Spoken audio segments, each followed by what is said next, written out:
Merci d'être venus à tous. Je me présente, je m'appelle Antoine Descamps. Je travaille pour une société lyonnaise qui s'appelle Hamilton. On fait du service assez classique. Donc, on a monté un pôle d'expertise mobile à iOS Android. Et donc, je suis venu aujourd'hui pour vous parler de Fastlane. Donc, Fastlane, d'abord, c'est une série télé toute pourrie de 2002. On va parler de ça aujourd'hui. Je vais vous parler de Fastlane, donc c'est un outil à la base pour les développeurs iOS. Donc, moi, en fait, je fais les deux. Je fais iOS et Android. Et récemment, je suis plutôt parti sur du DevOps. Donc, ce que j'ai fait, c'est que j'ai mis en place toute une chaîne d'intégration continue et également de déploiement automatique local d'action automatique locale sur iOS. Et je me suis rendu compte qu'il y avait des trucs qui existaient sur Android. J'ai un peu fouillé.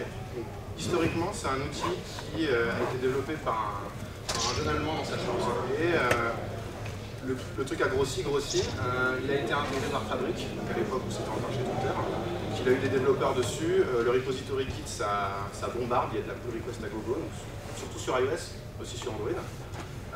Et depuis, Fabric s'est fait racheter par Google, donc maintenant il bosse pour Google. Et donc voilà, ça c'est pour rapide introduction sur l'outil. Donc je vais vous parler d'automatisation aujourd'hui. Avant, ce que j'appelle avant, c'est comment nous on faisait avant pour faire l'automatisation. Voilà, c'est généralement on va se faire des tâches Gradle en GUI ou du script shell. Alors il y a d'autres manières de faire, mais bon voilà, si on réfléchit à ce qu'il y a le plus basique, généralement, c'est comme ça qu'on signe. Pour moi, ça pose plusieurs problèmes. Déjà, la mise en place. Moi, je pars du principe que voilà, on n'est pas forcément dans une équipe où on a des gens qui ont l'habitude d'automatiser les choses, d'avoir des gens qui sont allés sur du shell, des gens qui sont allés sur du Groovy. C'est plus des développeurs classiques au niveau. Et du coup, voilà, il faut mettre en place tous ces outils. Ensuite, si on veut que d'autres personnes les maintiennent, etc., il y a une montée en compétences qui n'est pas simple. Enfin, moi, en tout cas, dans mon équipe, ils sont peut-être bêtes, je sais pas, mais la montée en compétences, elle n'est pas évidente. Et après, surtout, bien sûr, il faut maintenir l'outil. Et ça c'est un peu le cheval de bataille du développement mobile. Tous les ans, il nous fait tout, quoi. Donc, il faut aussi maintenir tout ça, quoi. Donc, c'est là-dessus, en fait, où je suis tombé sur Fastlane. Donc, c'est un outil en ligne de commande qui est vraiment dédié au projet mobile. Voilà. Qu'est-ce qu'il y a derrière? C'est du Ruby, donc, un langage fonctionnel qui est assez simple à utiliser. Et l'environnement, ça va être un terminal, évidemment, vu que c'est de la ligne de commande. Et alors là, c'est on va dire le gros point faible pour moi, je pense, aujourd'hui, c'est qu'on est limité à du macOS et du Linux. Donc, pour vos postes développeurs, c'est pas forcément idéal, du coup, parce que je sais qu'il y a beaucoup de postes développeurs qui sont sur du Windows. Par contre, voilà, pour l'intégration continue, au moins on a du Linux et ça fonctionne bien.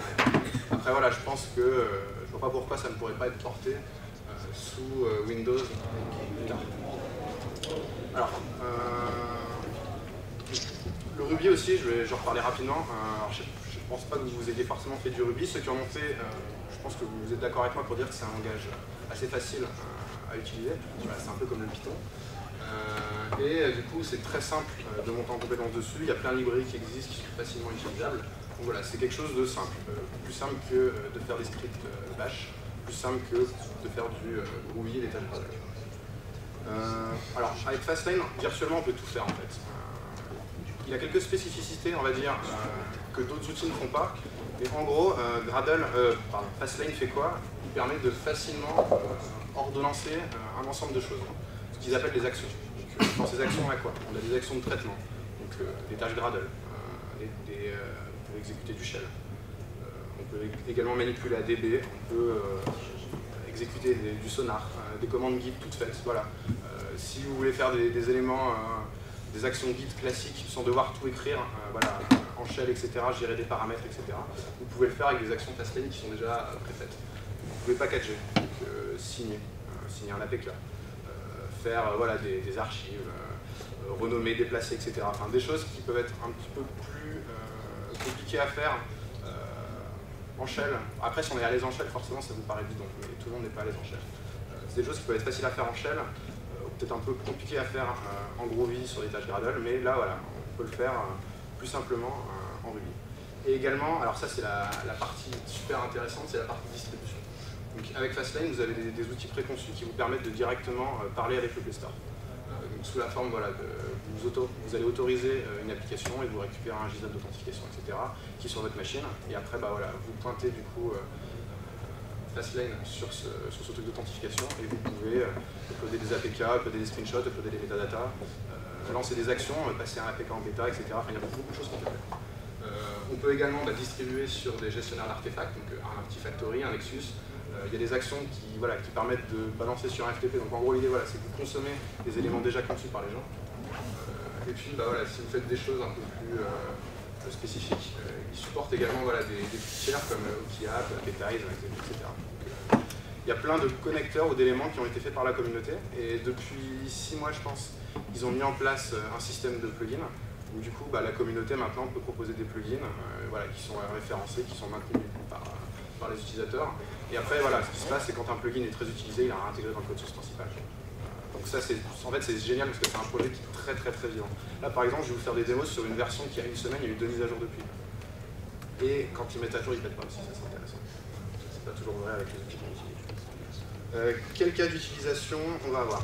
Je vais vous donner des exemples un peu simples. Et après, je vais vite basculer vers de la démo parce que c'est ce qui m'intéresse. Un truc bête, mais si vous avez, nous par exemple, chez un client, on avait besoin de mettre en place, gérer une dépendance derrière, donc on n'avait pas de gestionnaire d'artefacts. Bon, on a fait une lane, fast lane en 2 minutes, où on va aller récupérer le zip, on le dézip, on le met dans le bon répertoire. C'est bête à dire, mais en Ruby, ça prend vraiment 2 minutes. Un truc plus classique, vous allez du coup compiler un APK, le signer, faire le zip à ligne, le renommer. Donc vous avez vous faire tout ça du coup en une ligne de commande derrière. Et ce qui est excellent aussi, c'est que vous pouvez du coup facilement composer en fait. Vous allez faire ce qu'on appelle des lanes privées, des lanes génériques, etc. Donc vous allez factoriser votre code, votre ligne de commande, et vous pouvez après mettre les choses en fait ensemble, les combiner, les assembler et les enchaîner. Donc là, on peut imaginer du coup cette lane pour builder un APK. Après, vous pouvez l'envoyer vers le Play Store. Vous pourriez l'envoyer vers Appetize, l'envoyer vers le Nexus. Vous prenez une même base et vous changez juste le dernier petit morceau derrière. Un truc assez cool aussi, c'est vous pouvez automatiser la prise de capture d'écran. Donc ça se base du coup sur les tests d'instrumentation, donc avec Espresso derrière. Ça vous fait vos screens. Donc là en fait c'est une petite librairie que Fastlane a mis en place qui permet de prendre les captures d'écran, etc. Et après ça vous les envoie directement sur la fiche Play Store. Ça vous pourrez tout là. On peut faire aussi des choses un petit peu plus complexes quand les éléments existants sont pas très bien fichus. Donc nous par exemple, on a mis en place une lane qui va créer du coup un émulateur, exécuter les tests d'instrumentation, supprimer l'émulateur. Comme ça, on peut faire tourner des tests d'instrumentation sur une plateforme d'intégration continue facilement. Et l'avantage, c'est que en fait, vous êtes indépendant. C'est ce que j'aime beaucoup en fait avec Fastlane, c'est que vous êtes complètement indépendant du système en fait qui l'exploite derrière, parce que c'est que de la ligne de commande, c'est tout bête. Et une autre lane, qu'on peut imaginer. Alors ce que je ne vous ai pas dit, c'est qu'on peut aussi faire des notifications derrière. On peut notifier sur Slack, sur HipChat, envoyer des mails, faire des notifs Mac, etc. Donc là, on peut imaginer, on fait des tests unitaires, on fait l'analyse statique sonar, et on peut envoyer un message Slack avec le récap des tests qui ont été faits derrière. Donc on peut le voir un peu comme un IFTT ou workflow, c'est des choses qu'on combine, qui s'automatisent. Les avantages, c'est très simple à prendre en main. Ça, c'est l'énorme avantage, c'est super simple à prendre en main. Du coup, tout le monde dans votre équipe de développement peut apprendre à s'en servir, en fait. Soit le consommer, soit à l'améliorer. Ça va centraliser les chaînes de production et d'intégration. Donc ça, c'est pareil, c'est un énorme avantage, en fait. Vous pouvez vous dire, ok, demain, mon intégration continue, elle a pété, parce qu'elle pète tout le temps. J'ai besoin de faire une livraison, etc., il faut que je fasse vite. Le poste développeur, il est capable d'exécuter, du coup, toute la chaîne que vous avez automatisée dans une seule ligne de commande ou qui prend des paramètres. Et du coup, vous pouvez toujours, en cas de besoin, reprendre un autre environnement et exécuter votre ligne derrière. Donc, forcément derrière, c'est transposable sur n'importe quel système d'intégration continue. Donc moi, je vais sur du Jenkins, vous pouvez le mettre sur du Travis, etc. Sur du GitLab CI. En fait, c'est la ligne de commande. Donc, à partir du moment où vous pouvez avoir les dépendances Ruby qui sont installées derrière, c'est super simple. Donc, vous pouvez faire vos propres actions, vous pouvez faire vos propres plugins, etc. On peut vraiment tout faire soi-même. Donc, tout est combinable et réutilisable. Donc là, l'idée, c'est que je vais vous faire quelques petites démonstrations. Donc, je vais vous faire une ligne classique de build de développement. Ensuite, je vais vous faire de la capture d'écran. Je vais vous montrer un build Jenkins, un envoi sur le Play Store. Et si j'ai un peu de temps, je vous montre un artefact sur Nexus. Donc là, on a à peu près 10 minutes. Je vais essayer de tout faire. Hop. Alors. Donc ce qui est cool aussi, c'est que comme vous utilisez beaucoup de pods terminal, à un moment donné, vous apprenez le PNP. Donc, là, par exemple, je vais lancer une lane qui va me faire un déploiement, ça va me générer un APK tout simple. Donc pour vous montrer le code, en fait, alors là, par exemple, la lane, c'est celle-là. C'est build Dave. Donc elle va faire quoi? Elle va lancer une lane privée de build local. Ça va du coup me récupérer le pass de l'APK. Alors là, j'ai un environnement que j'ai mis à la main pour du coup, c'est bien renommer l'APK. Je peux lui donner des flavors derrière aussi, parce qu'évidemment, je peux mettre plein d'options en fait dans tout ce que je vais faire. Donc je lui dis, je suis dans un environnement où je ne suis pas en release, je suis en environnement debug. Tu vas bien me renommer l'APK, et puis après, voilà, il va me le déplacer, renommer l'APK, et j'aurai tout ce qu'il faut derrière. Alors, du coup, là, la lane, donc elle s'est finie. Donc, en fait, voilà, donc là, ça c'est le plugin qui fait des dialogues UBS. Donc, vous avez un petit truc coloré tout mignon. Donc, finalement, ça exécute quoi? Votre tâche graduelle habituelle. Sauf que voilà, tout est fait en un seul coup. Et là, derrière, ça m'a buildé du coup un APK qui va être. Donc là, moi par exemple, je les mets dans un répertoire build APK. Et là, voilà, au niveau du nommage, bah, j'ai le nom de mon projet, la version, le version name, version code. J'ai mis un timestamp. Et puis après, bah, voilà, j'ai mon APK qui est utilisable. Alors, je relance l'émulateur, parce que mon ordi a craché tout à l'heure.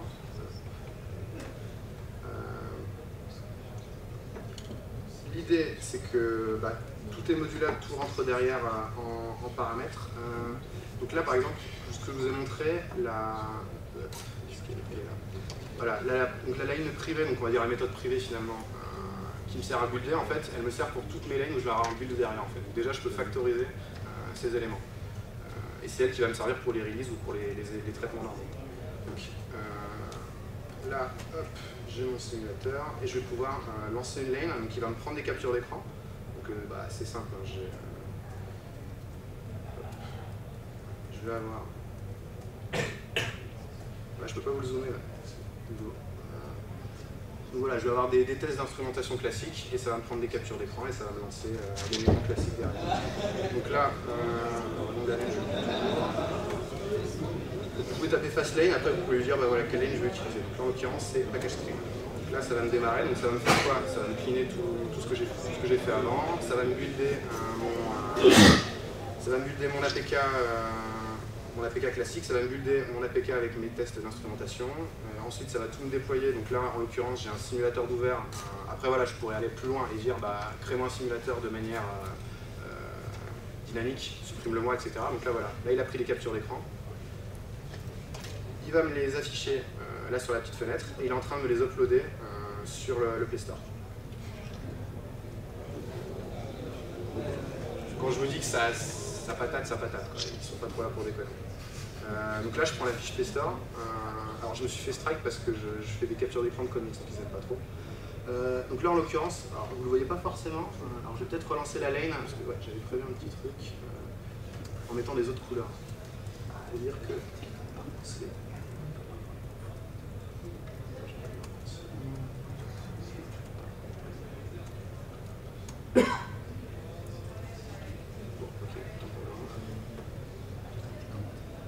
Donc là, en l'occurrence, voilà, je vais changer mes couleurs derrière.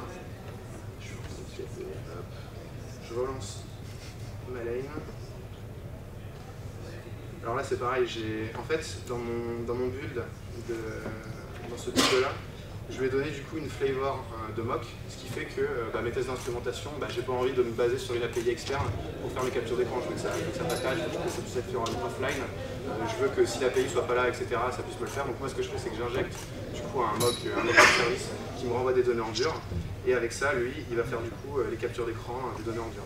Donc là, voilà. Donc là, il m'a pris mes captures d'écran. Il est en train de me les envoyer chez Google. Et donc oui, ce que j'ai pas dit, c'est que vous pouvez également, tout l'intérêt de ça, c'est de gérer la localisation. Donc, vous les faites en français, en anglais, en espagnol, ce que vous voulez. Et après, derrière, lui, il est capable de prendre toutes les captures d'écran selon vos tests d'instrumentation avec les bonnes strings qu'il y a derrière.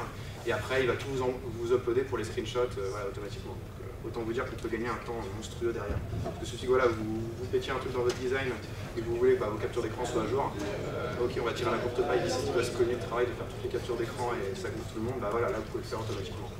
Également gérer les densités, vous pouvez faire voilà, une version tablette 10, une tablette 7, smartphone classique. Donc là je vais sur ma fiche, je fais un F5 et là du coup voilà, j'ai mes captures d'écran avec le bleu qui ont bien été uploadées.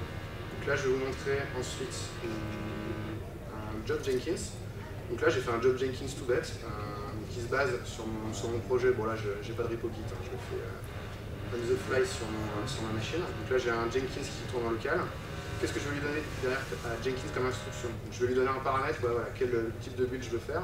Et là, voilà, je fais juste une ligne shell où je vais lui donner, bah, voilà, tu vas me balancer la lane Fastlane. Donc ensuite, je prends mon job. Moi, il y a des paramètres, donc prod ou mock. Donc là, par exemple, je vais le faire en prod. Donc là, ça va me lancer du coup mon build Jenkins classique. Pareil, hein, j'ai appris à pimper Jenkins, qui sont un peu plus lisibles au niveau de l'autre derrière. Donc là, ça nous fait voilà, exactement la même chose. Donc comme je vous l'ai montré, on a à la fois le côté, on va dire, développeur-utilisateur et le côté voilà, CI et automatisation. Quoi. Donc là, je retourne sur mon élément, j'ai mon dernier artefact. Voilà. Donc là, avec le timestamp qui correspond dans jour 17. Et après, je peux le balancer sur mon simulateur. Voilà, mon APK, il est tout propre comme il faut. Hop. Donc là, pour le coup, c'est pas un mock, ça va vraiment charger les données à distance. Voilà. Ensuite, la fameuse lane, comment en une ligne de commande, je peux builder mon APK, le signer, le zip align et le balancer chez Google. Voilà, voilà. Donc là, j'ai une key store qui me sert pour mon application de test, que je lui donne en paramètres derrière. Il va me faire le clean, il va tout me lancer, et à la fin, il va me le balancer sur le test. Donc là, par contre, je suis dans un environnement release, forcément. Donc là, par exemple, j'avais trouvé sur GitHub un mec qui avait fait une action qui permet du coup de signer l'APK. Donc un APK déjà fait, re-signer un APK déjà fait. Sauf que le truc derrière, il n'avait pas fait le zip align. Donc moi, j'ai fait le zip align derrière, et puis moi, voilà, assez rapidement, j'ai pu automatiser tous les éléments derrière. Donc là, voilà, j'ai balancé un APK qui est en version 4. Donc là, on a aussi le récap de tout ce qui s'est passé derrière. Donc voilà, donc il fait des petites vérifs internes. Il va purger tout ce qu'il y avait, il fait 2 tâches Gradle, ensuite il passe sur des lanes locales, il va renommer tout le machin, etc. Et à la fin, il va faire un supply. Donc supply, c'est vraiment un truc purement fastlane qui permet derrière de balancer sur le Play Store. Donc là, je vais sur le Play Store, je me fais mon petit F5, donc j'étais sur la version 3, et là voilà, j'ai la version 4. Donc vous l'avez vu là en live, en même pas une minute, il a buildé l'APK, balancé sur le Play Store et j'ai rien à faire derrière. Quoi. Donc en termes de gain de temps, on est sur du pas mal sur un. Ouais, alors la dernière, juste pour le fun, j'ai fait une lane pour balancer sur un Nexus. Donc là c'est pareil, pour ceux qui utilisent des gestionnaires d'artefacts, on peut, donc notamment Artifactory Nexus, vous allez passer par des commandes Maven derrière pour le faire. Donc vous pouvez faire votre commande Maven à la main, moi je l'avais fait en script shell, etc. Il y a des mecs qui ont fait des actions Fastlane, des éléments tout faits Fastlane, qui permettent de faire l'envoi tout seul. Donc moi j'ai juste à consommer et je fais rien derrière. Donc là, l'action, alors je lui donne juste mon admin et mon password en paramètres. Donc pareil, en fait, je reprends toujours la même chose, je vais builder mon élément et après il va se renommer. Donc là en l'occurrence, pour du Nexus, il a besoin d'avoir un project version que moi je vais générer moi-même. Donc l'APK en fait je ne vais pas le renommer, mais je vais reprendre les mêmes éléments que j'ai fait pour renommer mon APK pour donner le bon nom de version avec le timestamp, etc. Et derrière, et derrière, si je vais sur mon Nexus, donc là j'avais rien, je vais refresh, et hop, j'ai mon artefact qui a été envoyé. Et ça a même dû me faire une notification, voilà. Ça m'a même fait une notification sur mon système, comme quoi l'élément a été fait. Donc, ça c'est pareil, cette démo, je l'ai préparée, ça m'a pris 15 minutes pour le faire. C'est assez violent, tout ce qu'on peut faire avec. Voilà, pour la plupart des démos, c'était ce que je voulais vous montrer. Après voilà, c'est ultra modulable. L'idée c'est de s'imaginer que Fastlane, voilà, c'est un chef d'orchestre en fait. Tout seul, il permet de faire, voilà, qu'est-ce que Fastlane permet lui de faire que d'autres ne font pas forcément, c'est uploader directement sur l'App Store. C'est prendre les captures d'écran et les envoyer comme il faut sans que vous ayez à faire les éléments de transition. Mais au final, il ne fait pas énormément de choses, contrairement à ce qu'il peut faire sur iOS. Moi, là où je le trouve intéressant, c'est comme je vous l'ai dit, c'est portable, c'est modulable, c'est très facile à prendre en main, et voilà, tout ça, c'est facile à faire. Enfin, on n'est pas loin voilà, de l'outil un peu magique. Quoi. Donc, moi, c'est ce qui me plaît beaucoup, c'est que je fais la petite démo des fois, et puis je me dis, ah ouais, tu fais rien en fait, quoi. Tu fais plus rien, tu ne sers à plus rien. C'est le but, quoi. C'est gagner du temps, être plus efficace. Donc, moi, j'adore automatiser. Hein. C'est un de mes problèmes dans la vie, c'est que dès que je fais 2 fois le même truc, ça me saoule. Et là, en l'occurrence, sur du dev mobile, déployé, automatisé, etc., il y a beaucoup de choses. Voilà. Donc si vous avez des questions, je crois qu'on a un petit peu de temps. Non, on n'a pas trop de temps.